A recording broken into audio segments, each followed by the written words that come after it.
Naging maimpluwensya ba tayo sa kabutihan para sa iba? Mga kaibigan, purihin natin si Jesus, Maria at Jose. Narito na naman ang inyong lingkod, Father Bob, isang paring Karmelita. Ngayon ay nasa araw ng Huwebes na tayo, nasa ika-17 araw sa buwan ng Oktubre, 2024. Pagnilayan natin ng mabuti ang mensahe na gustong ipadala sa atin, ipaabot sa atin ng ating pagbasa, lalong-lalo na ng ating Ebanghelyo. Sa araw na ito, ang ating Ebanghelyo ibabahagi sa atin sa Lucas, Kapitulo 11, versikulo 47 hanggang 54. Gaya ng sinabi ko kanina, gaano ba tayo ka-epektibo at impluwensyado, naka-impluwensya sa kabutihan na nasa atin sa iba? O baka yung kabalian natin ang siyang naghahari sa atin at damay-damay na lang?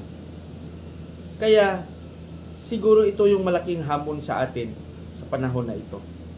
Pwede na tayo ang maimpluwensya sa kabutihan ng iba o sa kasamaan ng iba, o tayo rin mismo ang makaimpluwensya sa ating kabutihan sa ating kapwa o ng ating kasamaan sa ating kapwa.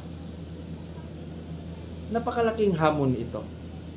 At maging masigasig lang tayo sana sa pagsasagawa at pagsasabuhay ng kabutihan na mayroon tayo. Huwag nating hayaan na ang pagkakamali, ang kasamaan, ang siyang lilitaw sa ating buhay, sa ating mga ginagawa.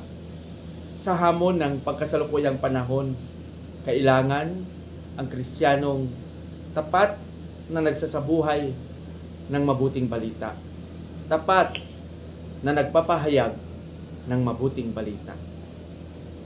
Pagsikapan natin ito. Pagpalain nawa tayo ng Panginoon sa ating panalangin, Panginoong Hesus.